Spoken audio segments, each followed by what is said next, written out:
প্রিয় দর্শক, আজকে যে তথ্য দিয়েছি ধৈর্য সহকারে পুরো ভিডিওটি দেখতে থাকুন, তাহলেই আপনি ভেড়া পালন করবেন কি করবেন না আপনি সিদ্ধান্ত নিতে পারবেন, আশা করি ইনশাআল্লাহ। আসসালামু আলাইকুম রহমতুল্লাহ। প্রিয় দর্শক, সবাই কেমন আছেন? আশা করছি সবাই ভালো আছেন। তো প্রিয় দর্শক, আজকে যে বিষয় নিয়ে কথা বলবো সেটা হচ্ছে নতুন ভেড়ার খামার করবেন বলে যারা ভাবছেন তাদেরকে নিয়ে কিছু কথা। তো আমি আজকে কিছু বিস্তারিত আপনাদের সামনে তুলে ধরবো।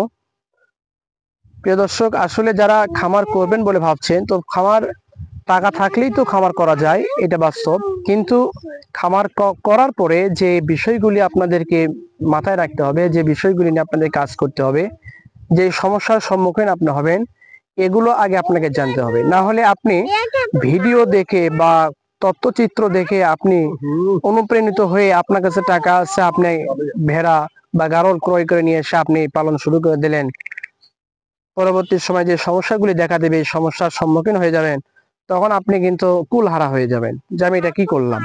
তো আগে থেকে আপনাদেরকে এই বিষয়গুলি জানতে হবে। এই বিষয়গুলি যদি আপনি জানতে পারেন, বুঝতে পারেন, তাহলে আপনার জন্য খামার করা বা ভেড়া পালন করা সহজ হয়ে দাঁড়াবে। তো প্রিয় দর্শক, দেরি না করে চলুন সেই বিষয়গুলো আপনাদের সামনে আমি বলার চেষ্টা করছি। তো প্রিয় দর্শক, প্রথমেই যে কথাটা আমি বলবো সেটা হচ্ছে যে আপনাকে পশু প্রাণীর উপর যে ভালোবাসা, অগাধ ভালোবাসা আপনার থাকতে হবে। কারণ একটা পশু বা প্রাণী যখন অসুস্থ হয়, সে কিন্তু কথা বলতে পারে না। তার খাওয়া দাওয়া, তার চলাফেরা গতি যখন কমে যায় বা খাবার খায় না, সে কিন্তু মুখে বলতে পারবে না। কিন্তু আপনাকে এটা বুঝতে হবে, সেগুলো দেখে আপনাকে বুঝে নিতে হবে। তাহলেই আপনি বুঝতে পারবেন যে কোনটা কি সমস্যা হয়েছে, এটা আপনাকেই বুঝতে হবে।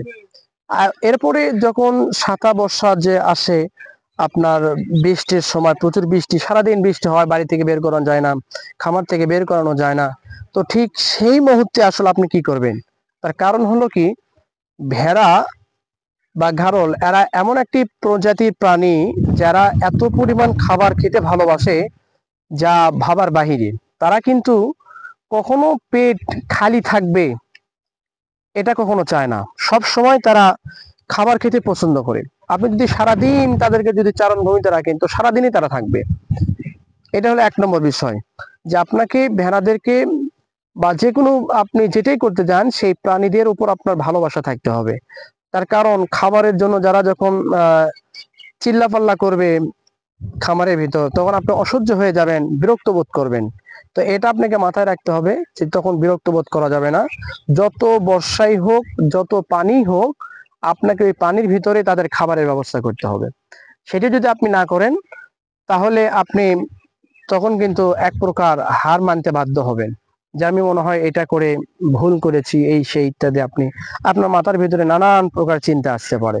তো এটা আমি আগে বলবো যে ভেড়া যদি আপনি পালেন বা গারল যদি আপনি পালন করেন, তাহলে আপনাকে পর্যাপ্ত খাবারের ব্যবস্থা রাখতে হবে। ঝড় বৃষ্টি এগুলো কিন্তু তারা মানে না, তারা খেতেই থাকবে।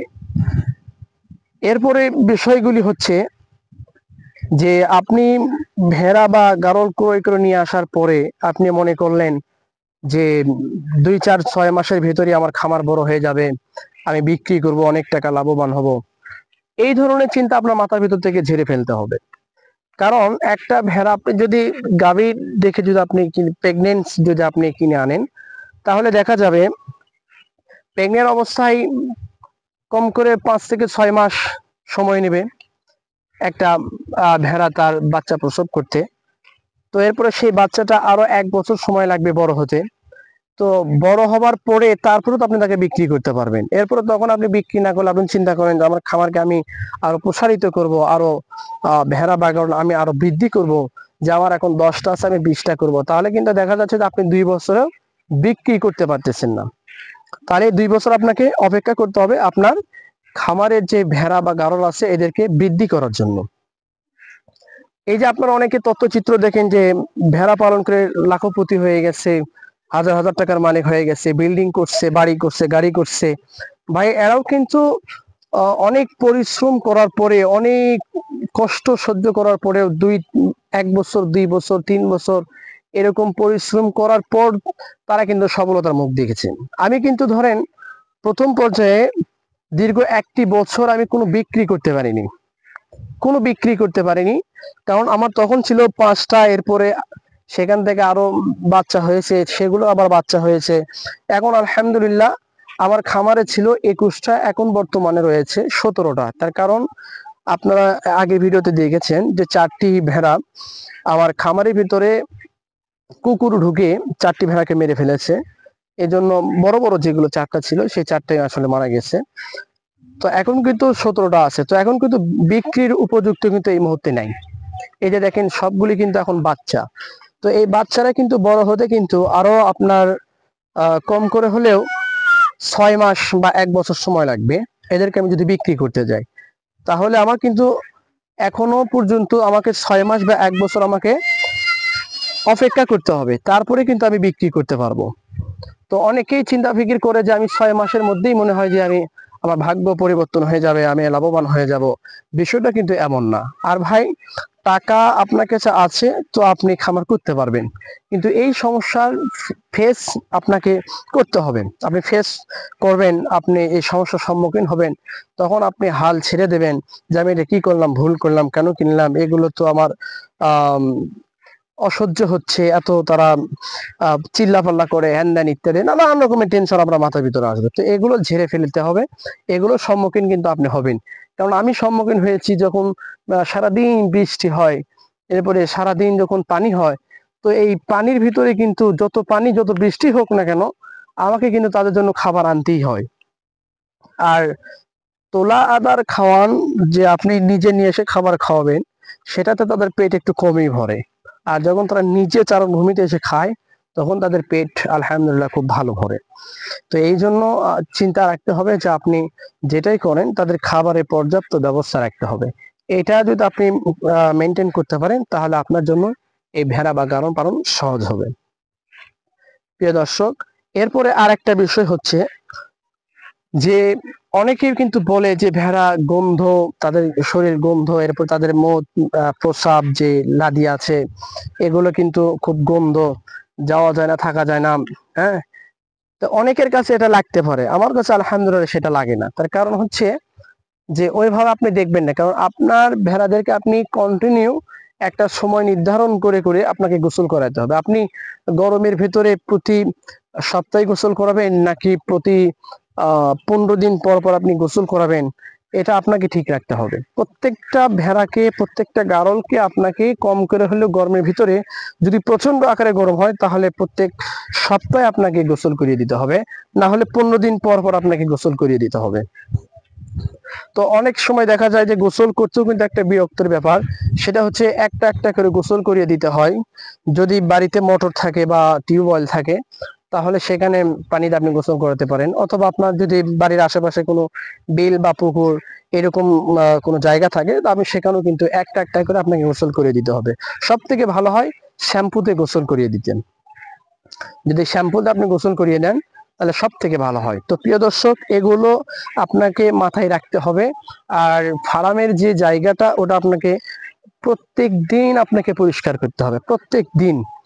হ্যাঁ, এটা আপনাকে প্রত্যেক দিন পরিষ্কার করতে হবে, তাহলে ওখান থেকে রোগ জীবাণু ছড়াবে না, গন্ধ বাসনা যেটা এটা ছড়াবে না, আলহামদুলিল্লাহ ভালো থাকবে। পরিবেশ যত ভালো রাখবেন, সেই পরিবেশ ভালো রাখার দায়িত্ব আপনার।